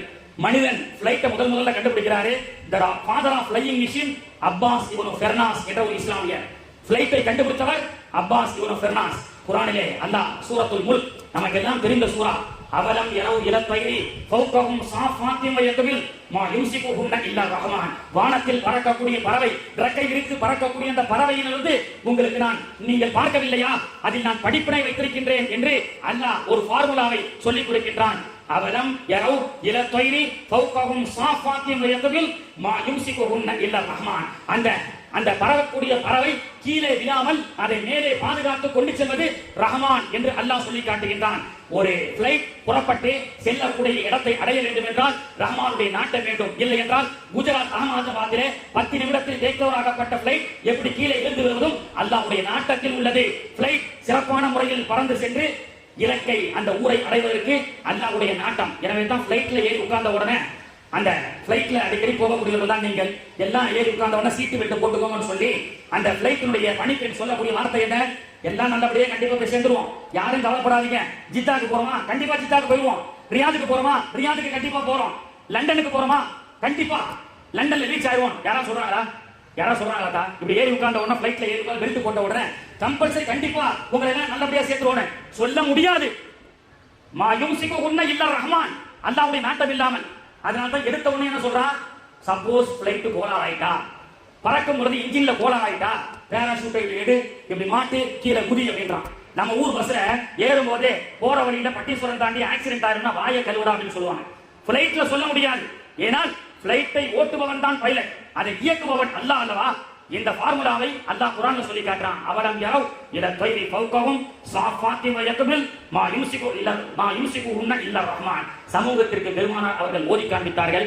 சமூகம் அதை கொண்டு ஆய்வு செய்கின்றது. The father of ஃளையிங் machine Abbas இப்னு ஃபெர்னாஸ் என்ற இஸ்லாமியர் கண்டுபிடிக்கின்றார். மாணவி ஸல்லல்லாஹு அலைஹி வஸல்லம் அவர்கள் கலந்து கொண்ட உஹது யுத்தத்திலே கதாதா ரலியல்லாஹு அன்ஹு என்ற ஒரு சஹாபிக்கு எதிரியின் ஈட்டி தாக்கி கண் கீழே கலண்டு விழுந்தது. கண் கலண்டு கீழே விழுந்துருச்சுங்க. ரசூலுல்லாஹ் இடத்துல வராரு, யா ரசூலல்லாஹ், எதிரியோடு மோதும் பொழுது எதிரியுடைய அம்பு பட்டு என்னுடைய கண் கலண்டு கீழே விழுந்தது. முஸ்லிம் ஷரீஃபிலே பதிவு செய்யப்படக்கூடிய ஹதீஸ். பெருமானார் ஸல்லல்லாஹு அலைஹி வஸல்லம் சொன்னாங்க, சரி ஒத்த கண்ணோட அல்லாஹ்வுக்காக பொறுமையா வாழ்ந்திருப்போம், உஹது என்ற யுத்தத்தில் ஒரு கண்ணை இழந்த பாக்கியத்தை அல்லாஹ் உனக்கு கொடுக்கட்டும் அப்படின்னு சொன்னாங்க. உடனே அவர் சொன்னாரு, யா ரசூலல்லாஹ், ஏற்கனவே நான் பர்சனாலிட்டி கம்மி, என் மனைவி ரொம்ப அழகா இருப்பா, ஏற்கனவே வீட்டுல என் மனைவி என் பர்சனாலிட்டிக்கு நீ ஹஸ்பண்டே கிடையாதுன்னு சொல்லிட்டு இருக்கிறான். 2 கண் இருக்கும்போது இப்ப ஒத்த கண்ணோட வீட்டுக்கு போனா ஒத்த கண் ஆசாமின்னு சொல்லி எல்லாம் கேலி பண்றது மட்டும் இல்ல, என் மனைவி வீட்டுக்குள்ள சேர்க்க மாட்டாங்க யார சொல்லலாம் அப்படின்னு அப்பவும் ஹோம் மினிஸ்டருக்கு தான் பயப்படுறாரு. ஏன்னா என்னங்க 2 கண்ணோட போனீங்க, 2 கண்ணோடயே உன்னை பார்க்க முடியல, ஒத்த கண்ணோடயா உன்னை பாக்குறது அப்படின்னு மனைவி திட்டுவான் நாயகனே அப்படின்னு பெருமானாரோடு அந்த ஃப்ரெண்ட்ஷிப் எப்படி சஹாபாக்களோட ஒரு ஃப்ரெண்ட்ஷிப்பா பழக பாருங்க ஸல்லல்லாஹு அலைஹி வஸல்லம். அந்த இளைஞர் சஹாபியுடைய அந்த உணர்வை புரிந்து கொண்ட பெருமானார் ஸல்லல்லாஹு அலைஹி வஸல்லம் அவர்கள் அங்கே ஓபன் ஐ சர்ஜரி செய்கிறாங்க. இந்த ஐ சர்ஜரி ஆப்டிக்கல் சம்பந்தப்பட்ட இந்த சர்ஜரிகளை எல்லாம் கண்டுபிடித்தது யார்? கண்ணை போய் டெஸ்ட் பண்றோம், நல்ல கண் தெரிகிறதா இல்லையா, வாசன் ஐ கேர் பெரும் பெரும் மல்டி ஸ்பெஷாலிட்டி ஹாஸ்பிடல்ல கண் சிகிச்சை அதற்கான எக்யூப்மெண்ட்ஸ் இதை கண்டுபிடித்து இந்த சமூகத்துக்கு கொடுத்தது யார்? The father of optics Ibn al Haytham என்ற ஒரு இஸ்லாமிய. எல்லா ஃபார்முலாவுமே குர்ஆன் ஹதீஸில் இருந்துதான். தி ஓபன் ஐ சர்ஜரி கலண்டுவிட்ட அந்த கத்தாதாவுடைய கண்ணை பெருமானார் ஸல்லல்லாஹு அலைஹி வஸல்லம் அவர்கள் உமிழ் நீரை கொண்டு முதல்ல பெருமானார் அவர்கள் தடவிவிட்டு அந்த கத்தாதா ரலியல்லாஹுடைய கண்ணை ஒட்டி வைக்கிறாங்க. Open eye surgery. பெருமானார் அவர்களுக்கு ஓபன் ஹார்ட் சர்ஜரி. இங்கே பெருமானார் அவர்கள் என்ன செய்கின்றார்கள்? Open eye surgery. அந்த கண்ணை ஒட்டி வைக்கின்றார்கள். அத்தோடு அந்த நிகழ்வு நிப்பாட்டப்படவில்லை. கதாதா ரலியல்லாஹு சொல்றாங்க, வாலிப வயசுல உஹது என்ற இடத்துல ரசூலுல்லாஹ்வுடைய புனித உமிழ் நீரால் ஒட்டப்பட்ட இந்த கண் பிற்காலத்துல வயசாகி போச்சு, இன்னொரு கண் பார்வை மங்கி போச்சு. ஆனா என்ன அதிசயம் தெரியுமா? நூருன் அலா நூர் என்று சொல்லக்கூடிய அஸ்ஸலாமு அலைக்கி யா நூர சபாஹி என்று நாம் மௌலிதிலே ஓதுகின்றோமே, நூறுக்கெல்லாம் ஒளி. சூரியனுடைய ஒளி பெருமானாருடைய பரக்கத்திலிருந்து கிடைத்தது, சந்திரனுடைய ஒளி பெருமானாருடைய வரக்கத்தை கொண்டு கிடைத்தது. அதனால்தான் அந்த ஷம்சுன் அந்த பத்ருன், நீங்கள் தான் சூரியன், நீங்கள் தான் சந்திரன், அந்த நூறுன் ஃபௌக நூரி, அப்படி அல்ல நாயகமே, அந்த நூறை விட நீங்கள் ஒளிமயமானவர்கள் என்று நமக்கு மௌலிது ஷரீஃபிலே நாம் ஓதுகின்றோம். கதாதா ரலியல்லாஹு சொல்றாங்க, பிற்காலத்துல ஒரு கண்ணு மங்கி போச்சு, ஒரு கண் பார்வை ரொம்ப சிறப்பாக இருந்தது. மாணவி அவர்கள் ஓபன் ஐ சர்ஜரி செய்த அந்த கண். வீட்டுல நைட் நேரத்துல பிள்ளைங்க ஏதாவது ஊசியை கீழே போட்டு எதுவும் பொருளை தொலைச்சிட்டாங்கன்னு சொன்னா சின்ன பிள்ளைங்க தாத்தா கத்தாதாவை கூப்பிடு, அவர் கரெக்டா பார்த்து எடுப்பாருன்னு சொல்லுவாங்க. அந்த அளவுக்கு பெருமானார் அவர்கள் ஓபன் ஐ சர்ஜரி செய்யப்பட்ட கண் ஒளிமயமாக இருந்தது என்று சொல்லப்பட்டது. கண்ணியத்திற்குரியவர்களே, எல்லா உலகத்தில் சொல்லப்பட்ட இன்று நடைபெற்றுக் கொண்டிருக்கக்கூடிய மருத்துவம், விஞ்ஞானம், எல்லா விதமான டெக்னாலஜி நாயகம் ஸல்லல்லாஹு அலைஹி வஸல்லம் அவர்கள் இந்த சமூகத்துக்கு போட்ட பிச்சை என்று சொல்லலாம். அதைத்தான் பெருமானார் அவர்கள் சொன்னார்கள், வல்லாஹு யுஹதி அனல் காசிம். ஆனால் நாம என்ன சொல்கிறோம்? அஜரத்து 10th மேத்ஸ் ரொம்ப கஷ்டமா இருக்கு, என் புள்ள மதரசாவுக்கு குர்ஆன் ஓத வராது. அஜரத்து என் பிள்ளைக்கு சயின்ஸ் ரொம்ப கஷ்டமா இருக்கு, மதரசாவுக்கு வராது. மதரசாவுக்கு வராமல் உங்களுடைய பிள்ளைகள் பள்ளிக்கூட படிப்பை படித்து இந்த மார்க்க கல்வியும் குர்ஆனையும் ஹதீஸையும் கற்காமல் எந்த உச்சத்தை அடைய போகிறார்கள்? உலகம் அடைந்த உச்சமே இந்த குர்ஆன் ஹதீஸை வைத்துத்தானே. அப்படிப்பட்ட குர்ஆனையும் ஹதீஸினுடைய அந்த அறிவியலையும் விஞ்ஞானத்தையும் தெரியாமல் வாழ்ந்து கொண்டிருக்கின்றோம். பெருமானார் அவர்களை புகழ்வதை கூட புகழலாமா வேணாமா, இது ஷிர்கா இது பிதஅத்தா என்று சொல்லப்படுகிறது. பெருமானார் அவர்களை புகழ்ந்துதான் இன்றைய நிறைய இயக்கவாதிகள் தம்முடைய கட்சிகளை வளர்த்திருக்கிறார்கள். ஒரு சபையில மறைந்த முன்னாள் முதல்வர் கலைஞர் அவர் அமர்ந்து கொண்டிருக்கக்கூடிய ஒரு மீளாது அவை. திராவிட மாடல்ல தமிழ்நாட்டை ரொம்ப பெருமையா பேசுறோம். ஏன் தெரியுமா? எல்லோருக்கும் கல்வி அவசியம் என்ற ஒரு புரட்சி தந்தை பெரியார் செய்தார். ஈவேரா வடநாட்டுல இன்னைக்கு வரைக்கும் பாக்கு போட்டு துப்பிட்டு இருக்கிறான். வழி இல்லாம அங்க வந்து என்ன செய்யறான்? பானிபூரி விட்டுட்டு இருக்கிறான், லோடு மேல வேலை செஞ்சுட்டு இருக்கிறான். ஆனா தமிழ்நாட்டுல இன்னைக்கு தாழ்த்தப்பட்ட மக்கள் அனைவர்களுக்கும் கல்வி. சவரன் செய்பவனுடைய மகன் சவரன் அல்ல, முடிவெட்டக்கூடியவனுடைய மகன் முடிவெட்டவன் அல்ல, காவா அல்லக்கூடியவனுடைய தோட்டியினுடைய மகன் தோட்டி அல்ல, எல்லோரும் ஐஏஎஸ் ஆகலாம் என்ற ஒரு மாபெரும் புரட்சி ஈவேரா பெரியார் தமிழகத்தில் செய்தாலும் மாணவி ஸல்லல்லாஹு அலைஹி வஸல்லம் அவர்கள் 1400 ஆண்டுகளுக்கு முன்பே இந்த இஸ்லாம் எல்லா மக்களுக்கும் உண்டான கல்வியை சொன்னது. அதனால தான் குர்ஆன்ல எடுத்த உடனே இக்ரா ஓது படின்னு சொல்லிச்சு. அந்த புரட்சி 1400 ஆண்டுகளுக்கு முன்பே உருவாக்கப்பட்டது. அப்படி உருவாக்கப்பட்ட அந்த புரட்சியினுடைய அந்த மறு எழுச்சிகள் தான் இந்த திராவிட கழகங்கள். இந்த திராவிட மாடல் என்று சொல்லக்கூடிய இந்த தமிழகத்தில் கூட மாணவியினுடைய மீளாதுகளின் மூலமாகத்தான் எல்லா விதமான கல்வி புரட்சி, பெண்கள் புரட்சி எல்லாம் செய்யப்பட்டது. அப்படி கலைஞர் அவர் மீனாது மேடையில் அமர்ந்து கொண்டிருக்கும் பொழுது அவருக்கு முன்பதாக ஒரு ஹஜ்ரத் பேசினார். அந்த ஷம்சுன் அந்த பத்ருன் அந்த நூறுன் ஃபௌக நூரி, நபிகள் நாயகனே நீங்கள் தான் சந்திரன், நீங்கள் தான் சூரியன் என்று அவர் பேச, கடைசியாக சிறப்புரையாற்றிய முத்தமிழ் அறிஞர் டாக்டர் கலைஞர், நான் எந்த கட்சியும் சார்ந்தவன் அல்ல, கட்சியினுடைய மேடையும் அல்ல, இருந்தாலும் இந்த செய்தியை நான் சொல்கின்றேன். எழுந்திருச்சு அவர் பேசினார். எப்படி பேசினார் கலைஞர் மீனாது மேடையிலே? எனக்கு முன்பதாக பேசிய ஹஜ்ரத் அவர்கள் நபிகள் நாயகத்தை சூரியன் என்றும் சந்திரன் என்றும் சொன்னார்கள். வெறுமனே சூரியன் என்று நபிகள் நாயகத்தை சொல்லாதீர்கள். ஏனென்றால் வெறுமனையே அந்த சம்சுன் என்று சொன்னால் அது மதிய நேரம் ஆகிவிட்டால் சுட்டெரிக்கும், உடலை சூடுபடுத்தும். எனவே நபிகள் நாயகத்தை இன்றிலிருந்து உதய சூரியன் என்று சொல்லுங்கள், அதிகாலை சூரியன் தான் உடலுக்கு நல்லது அப்படி என்று பேசினார். பெருமானாருடைய புகழ் பேசக்கூடிய அந்த மேடையில் கூட தன்னுடைய கட்சியை பற்றியும் தன்னுடைய கொள்கைகளை பற்றியும் பேசினார்கள் என்று சொன்னால், உலகத்தில் புறப்பட்ட எத்தனை புரட்சியாளர்களாக இருந்தாலும் சரி, கருப்பினத்தை சேர்ந்த எத்தனை பிற்போக்கப்பட்ட மக்களாக இருந்தாலும் சரி, பிற்படுத்தப்பட்ட மக்களாக இருந்தாலும் சரி, எல்லாருக்குமான கண்ணியத்தை கொடுத்தவர்கள் மாணவி ஸல்லல்லாஹு அலைஹி வஸல்லம் அவர்கள். அப்படிப்பட்ட அந்த கல்வி புரட்சி கண்ட இஸ்லாமிய சமூகம் இன்னைக்கு குர்ஆனை திறந்து பார்க்க நேரம் இல்லை. 2003 கைரூத் வீஸ் என்ற ஒரு ஜெர்மனியை சேர்ந்த ஒரு கவிஞன் ஒரு புத்தகம் எழுதுகின்றான். த முஹம்மத் இடியட் நஊது பில்லாஹ். த முஹம்மத் இடியட் நஊது பில்லாஹ். நபிகள் நாயகம் அவர்கள் ஒரு பைத்தியக்கார வழிகாட்டுதலை செய்துவிட்டார் அப்படின்னு சொல்லி ஒரு புத்தகம். நஊது பில்லாஹ். கைரூத் வீஸ் 2003 ஒரு புத்தகத்தை வெளியிட நபிகள் நாயகத்தை பார்த்து இப்படி தவறான வார்த்தையை எப்படி நீ சொல்லுவாய் அப்படின்னு சொல்லி எல்லாரும், உலகத்தில் இருக்கக்கூடிய எல்லா அறிஞர்களும் எதிர்ப்பு தெரிவித்தார்கள். கடைசியில் கேட்டாங்க, give one evidence the prophet Muhammad is idiot நஊது பில்லாஹ். ஒரே ஒரு ஆதாரத்தை காட்டு, நபிகள் நாயகம் அவர்கள் செய்த அந்த வழிமுறை பைத்தியக்காரத்தனமானது அப்படின்னு சொல்லி உலக முத்தவாக்கள் எல்லாம் கேள்வி கேட்டார்கள். அந்த கைரூத் வீஸ் என்ன செய்யலாம், அப்பதான் நபிகள் நாயகத்தினுடைய ஹதீஸ்களை ஆய்வு செய்கின்றான். புகாரியை படிக்கின்றார், முஸ்லிமை படிக்கின்றார். முஸ்லிம் ஷரீஃபினுடைய ஹதீஸ்களை படிக்கும் பொழுது ஒரு ஹதீஸை அவர் பார்க்கின்றார். இதா வகஅத் தபாவு ஃபி ஷராபி அஹதுக்கும் ஃபல்யக்மலு சும்ம லியமீஸ அவ் கமா கான அலைஹி வஸல்லத்து வஸலாம் என்ற ஒரு ஹதீஸ். என்ன ஹதீஸ்? குடிக்கக்கூடிய ஒரு குடிபானத்துல ஒரு ஈ விழுந்து விட்டால், ஒரு ஈ குடிக்கக்கூடிய குடிபானத்துல விழுந்துட்டா, பெருமானார் அவர்கள் சொன்னார்கள், ஒரு ரெக்கை அந்த நீருக்குள் மூழ்கி இருக்கும், இன்னொரு ரெக்கை மூழ்காமல் மேலே இருக்கும். எனவே அந்த பானத்தை நீங்கள் குடிக்க நாடினால் மூழ்காத அந்த ரெக்கையை உள்ளே முக்கிவிட்டு திரும்ப ஈய தூக்கி வீசிட்டு குடிங்க அப்படின்னு பெருமானார் அவர்கள் சொன்ன ஒரு ஹதீஸ் முஸ்லிம் ஷரீஃப்ல பதிவு செய்யப்படுகிறது. இதா வகஅத் தபாபு ஃபி ஷராபி அஹதுக்கும் ஃபல்யக்மலு சும்ம லியமீஸ. படாத ரெக்கையை முக்கிவிட்டு தூக்கி வீசி விட்டு குடியுங்கள். இந்த ஹதீஸ் ஒன்று போதுமே த முஹம்மத் இடியட் என்று சொல்வதற்கு நஊது பில்லாஹ் அப்படின்னு அந்த ஹதீஸை மட்டும் ஃபார்முலாவாக எடுத்து ஈயை ஆய்வு செய்கின்றார் கைரூத் வீஸ். ஈ என்பது ஒரு சாதாரண சின்ன படைப்பு, அதை கூட உதாரணமாக அல்லாஹ் குர்ஆன்ல சொல்லி காட்டுறான். கைரூத் வீஸ் சொல்கின்றார், ஈயினுடைய 2 ரெக்கையை நான் ஆய்வு செய்தேன்.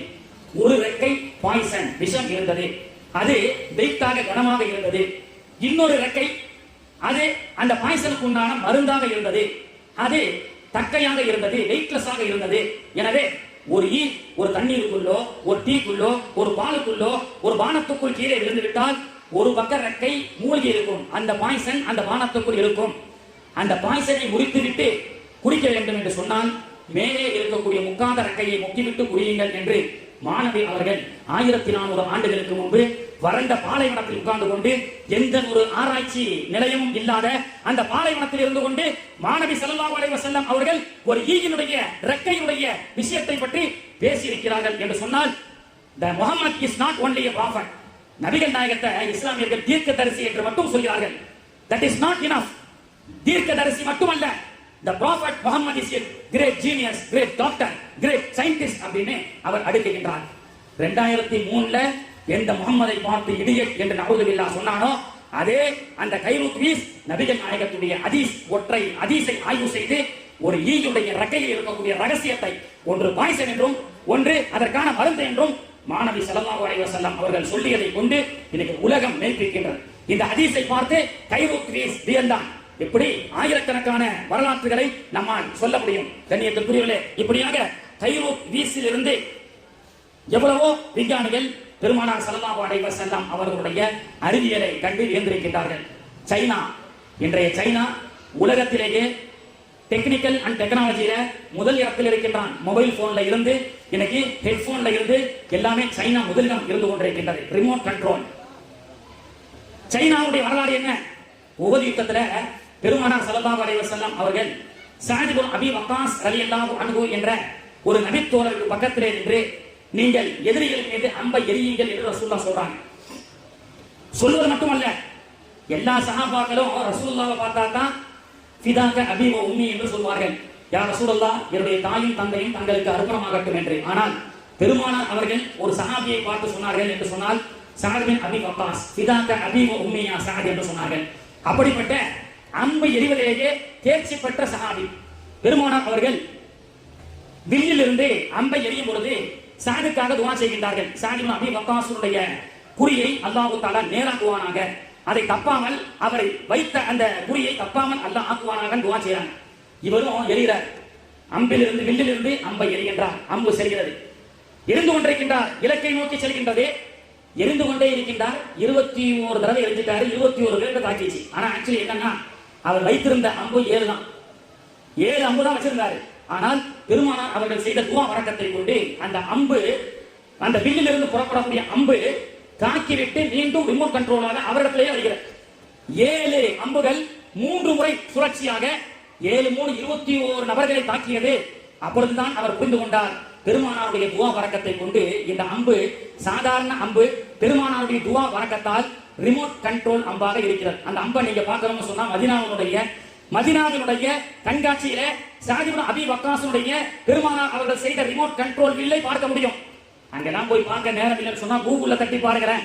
பெருமானார் அவர்கள் சஅத் இப்னு அபி வக்காஸுக்கு துஆ செய்த அம்பு என்று ஆங்கிலத்தில் நீங்கள் தட்டி பார்த்தால் பார்க்கலாம்.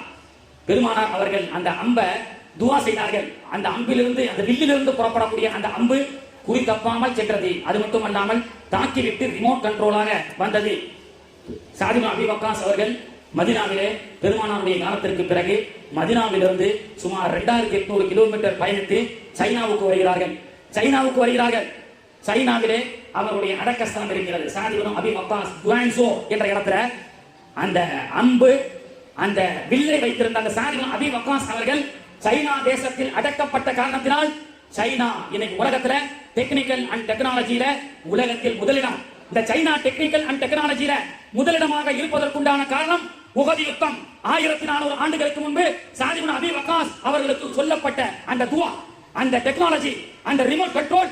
சைனா இன்னைக்கு அந்த நாடு இன்னைக்கு ரிமோட் கண்ட்ரோல்ல, மொபைல் போன்ல உலகத்தினுடைய டெக்னிக்கல் அண்ட் டெக்னாலஜியில முதல் இடத்தில் இருக்கின்றான் என்ற வரலாறு.